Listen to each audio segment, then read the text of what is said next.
কল্পনা করুন একটি গ্রহের কথা, যেখানে প্রতিটি পাথর, প্রতিটি গাছ, এমনকি বাতাসও জাদুতে ভরপুর। আজ আমি আপনাদের নিয়ে যাব এমন এক অসাধারণ যাত্রায়, যা আপনার কল্পনাকে ছাড়িয়ে যাবে। এই হলো জাদুর গ্রহ এলিথেরিয়ার গল্প, যেখানে অসম্ভব সম্ভব হয়ে ওঠে প্রতিদিন। প্রস্তুত হন এমন এক অভিজ্ঞতার জন্য যা আপনার হৃদয়কে রোমাঞ্চে ভরিয়ে তুলবে। এই গ্রহের প্রতিটি মুহূর্ত এতটাই বিস্ময়কর যে একবার শুনলে আপনি আর কখনো ভুলতে পারবেন না। এলিথেরিয়া গ্রহটি আমাদের পৃথিবী থেকে একেবারেই আলাদা। এখানে সূর্য ওঠে বেগুনি রঙে আর অস্ত যায় সোনালি আভায়। কিন্তু শুধু তাই নয়, এই সূর্যের আলো যখন মাটিতে পড়ে, তখন মাটি থেকে উঠে আসে হাজারো রঙের ছোট ছোট আলোর কণা। এই আলোর কণাগুলো বাতাসে ভেসে বেড়ায়, আর মানুষের শরীরে লাগলে তাদের মধ্যে অদ্ভুত এক প্রাণ শক্তি সঞ্চার হয়। কি অবিশ্বাস্য ব্যাপার! এই আলোর কণাগুলো আসলে জীবন্ত। তারা মানুষের আবেগ বুঝতে পারে। কেউ যদি দুঃখিত থাকে, তাহলে এই কণাগুলো নীল রং ধারণ করে আর তার মনে শান্তি এনে দেয়। আর কেউ যদি আনন্দিত থাকে, তাহলে কণাগুলো সোনালি হয়ে ওঠে আর চারদিকে ছড়িয়ে দেয় উৎসবের আমেজ। সবচেয়ে আশ্চর্যের বিষয় হলো, এই গ্রহের প্রতিটি জিনিসেই রয়েছে জাদুর শক্তি। গাছেরা কথা বলতে পারে, আর তারা বলে এমন সব গল্প যা হাজার বছরের পুরানো। নদীর পানি উল্টো দিকে বয়ে যায়, আর সেই পানিতে যে কেউ হাত ডুবালেই তার মনের সব দুঃখ ধুয়ে যায়। পাহাড়গুলো রাতের বেলা নাচতে থাকে, আর তাদের নাচের তালে তালে পুরো গ্রহ কেঁপে ওঠে। এই গ্রহের বাসিন্দারা হল এলিথেরিয়ান জাতি। তারা দেখতে অনেকটা আমাদের মতোই, কিন্তু তাদের চোখ জ্বলজ্বল করে নীল আলোয়। এই নীল আলো আসলে তাদের আত্মার প্রতিফলন। যত বেশি ভালো কাজ করে, তাদের চোখের আলো তত উজ্জ্বল হয়। একজন সাধারণ এলিথেরিয়ানের চোখের আলো দেখতে হালকা নীল মোমবাতির মতো, কিন্তু যারা অসাধারণ দয়ালু আর উদার, তাদের চোখ জ্বলে ওঠে নীল তারার মতো।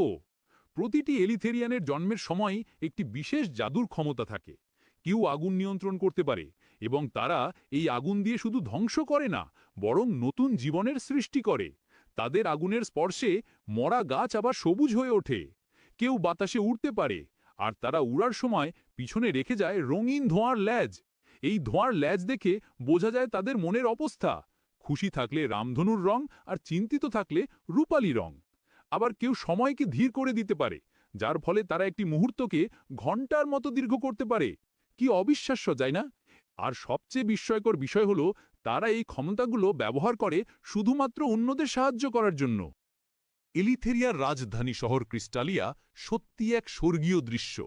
এখানকার সব বাড়িঘর তৈরি হয়েছে জীবন্ত স্ফটিক দিয়ে। এই স্ফটিকগুলো শুধু স্থির পাথর নয়, তারা বেড়ে ওঠে, শ্বাস নেয়, এমনকি আবেগও অনুভব করে।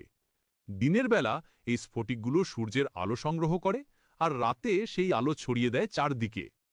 কিন্তু এই আলো শুধু উজ্জ্বলতা দেয় না, এটি মানুষের মনে শান্তি আর আনন্দ এনে দেয়। ফলে পুরো শহরটা রাতের বেলা এক রঙিন আলোর মেলায় পরিণত হয়। প্রতিটি বাড়ি যেন একটি জীবন্ত রত্নের মতো জ্বলজ্বল করে। রাস্তাগুলো তৈরি হয়েছে মেঘের টুকরো দিয়ে, যার ওপর দিয়ে হাঁটলে মনে হয় যেন মেঘের ওপর ভেসে বেড়াচ্ছেন। এই মেঘের রাস্তাগুলো নরম আর স্থিতিশীল, আর হাঁটার সময় পায়ের নিচে অনুভব করা যায় এক মৃদু কম্পন। মজার ব্যাপার হলো, এই রাস্তাগুলো জানে কে কোথায় যেতে চায়। আপনি শুধু মনে মনে গন্তব্যের কথা ভাবলেই রাস্তা আপনাকে সেদিকে নিয়ে যাবে। এই গ্রহের সবচেয়ে আকর্ষণীয় জায়গা হল জাদুর বন। এই বনে প্রবেশ করলেই আপনার মনের গভীরতম ইচ্ছাগুলো বাস্তব হয়ে উঠবে। কিন্তু সাবধান, এই বনে শুধু সৎ মানুষেরাই প্রবেশ করতে পারে। যদি কারো মনে খারাপ চিন্তা থাকে, তাহলে বনের গাছেরা তাকে ভেতরে ঢুকতে দেবে না। বনের প্রবেশদ্বারে দাঁড়িয়ে থাকা প্রাচীন ওক গাছটি প্রতিটি দর্শনার্থীর মন পরীক্ষা করে। এই গাছটি এতই বুদ্ধিমান যে সে মানুষের অতীত, বর্তমান আর ভবিষ্যতের সব দেখতে পায়। এই বনের গাছেরা হাজার বছরের পুরনো, আর তারা মানুষের মনের কথা পড়তে পারে। তারা জানে কে এসেছে সাহায্যের জন্য আর কে এসেছে ক্ষতি করার জন্য। বনের ভেতরে রয়েছে এমন সব গাছ যারা ফল দেয় স্বপ্নের, ফুল ফোটায় আশার, আর পাতা ঝরায় ভালোবাসার। এই স্বপ্নের ফল খেলে মানুষ দেখতে পায় তার ভবিষ্যতে সুখের মুহূর্তগুলো। এলিথেরিয়ার শিক্ষা ব্যবস্থাও অসাধারণ। এখানে বাচ্চারা স্কুলে যায় উড়ন্ত গালিচায় চড়ে। এই গালিচাগুলো তৈরি হয়েছে বিশেষ এক ধরনের সিল্ক দিয়ে, যা পাওয়া যায় আকাশী মাকড়সার কাছ থেকে। এই মাকড়সারা আকাশের মেঘের মধ্যে বাস করে, আর তাদের জাল দিয়ে তারা বৃষ্টির ফোঁটা ধরে রাখে। তাদের বইগুলো জীবন্ত, পড়ার সময় বইয়ের পাতা থেকে ছবিগুলো বেরিয়ে এসে বাতাসে নাচতে থাকে। এই ছবিগুলো শুধু দেখার জন্য নয়, সেগুলোর সাথে কথা বলা যায়, তাদের স্পর্শ করা যায়। কোনো ছাত্র যদি কোনো বিষয় বুঝতে না পারে, তাহলে বইয়ের ছবিগুলো নিজেরাই এগিয়ে এসে সহজ ভাষায় বুঝিয়ে দেয়। গণিত শেখার সময় সংখ্যাগুলো নিজেরাই হাওয়ায় ভেসে এসে যোগ বিয়োগ করে দেখায়। ইতিহাস পড়ার সময় অতীতের ঘটনাগুলো চোখের সামনে জীবন্ত হয়ে ওঠে। শিক্ষার্থীরা যেন সময় ভ্রমণ করে অতীতে গিয়ে ইতিহাসের সাক্ষী হয়ে ওঠে। কি দারুণ শিক্ষা পদ্ধতি! এই গ্রহের খাবার দাবারও জাদুকরি। এখানে ফলগুলো নিজেরাই গাছ থেকে পেড়ে এসে আপনার হাতে পৌঁছে যায়। এই ফলগুলো জানে কার কি প্রয়োজন। কেউ যদি অসুস্থ থাকে, তাহলে ওষুধের গুণসম্পন্ন ফল এসে হাজির হয়। কেউ যদি ক্লান্ত থাকে, তাহলে আসে শক্তিবর্ধক ফল। আর কেউ যদি দুঃখিত থাকে, তাহলে আসে এমন ফল যা খেলে মন ভালো হয়ে যায়। পানি পান করলে মনে হবে যেন তরল আলো পান করছেন। এই পানি শুধু তৃষ্ণা মেটায় না, এটি মনের ক্লান্তিও দূর করে। এই গ্রহের মাটি সাধারণ মাটি নয়, এটি হীরের গুঁড়ো আর রঙিন পাথরের মিশ্রণে তৈরি। এই মাটি স্পর্শ করলে মনে হয় যেন নরম মখমলের কার্পেট ছুঁয়ে দেখছেন। যখন কেউ এই মাটিতে পা রাখে, তখন সেখান থেকে ছোট ছোট ফুল গজিয়ে ওঠে। এই ফুলগুলো শুধু সুন্দর নয়, এদের প্রতিটির আলাদা গুণ আছে। কিছু ফুল থেকে মিষ্টি সুগন্ধ বের হয়, যা মন ভালো করে দেয়। এই সুগন্ধ এতটাই মনোমুগ্ধকর যে একবার শুকলে সারাদিনের সব ক্লান্তি দূর হয়ে যায়। কিছু ফুল আবার গান গায়, তাদের কণ্ঠস্বর এতটাই মধুর যে পাখিরাও থেমে যায় তাদের গান শুনতে। আর কিছু ফুল রাতে আলো দেয়, তাদের পাপড়ি থেকে নিঃসৃত হয় নরম সোনালি আলো, যা অন্ধকারে পথ দেখায়। মায়ালোকের জঙ্গলগুলো একেবারে অন্যরকম। এখানকার গাছগুলো শুধু ওপরের দিকে বাড়ে না, কিছু গাছ নিচের দিকেও বাড়ে। এই উল্টো গাছগুলোর শিকড় আকাশের দিকে, আর পাতা মাটির নিচে। এই গাছগুলো দেখতে অদ্ভুত লাগলেও এরা খুবই উপকারী। এই গাছগুলো থেকে এক ধরনের মিষ্টি ফল পাওয়া যায়, যা খেলে মানুষ কিছুক্ষণের জন্য উড়তে পারে। এই ফলের স্বাদ অনেকটা মধু আর আমের মিশ্রণের মতো। জঙ্গলের গভীরে আছে কথা বলা গাছ। এই গাছগুলো হাজার বছরের পুরনো গল্প বলে, রূপকথার কাহিনী শোনায়। তাদের গলার আওয়াজ অনেকটা বুড়ো দাদুর মতো, কিন্তু খুবই আদরের। এই গাছেরা জানে এমন সব গল্প যা পৃথিবীর কোনো বইতে লেখা নেই।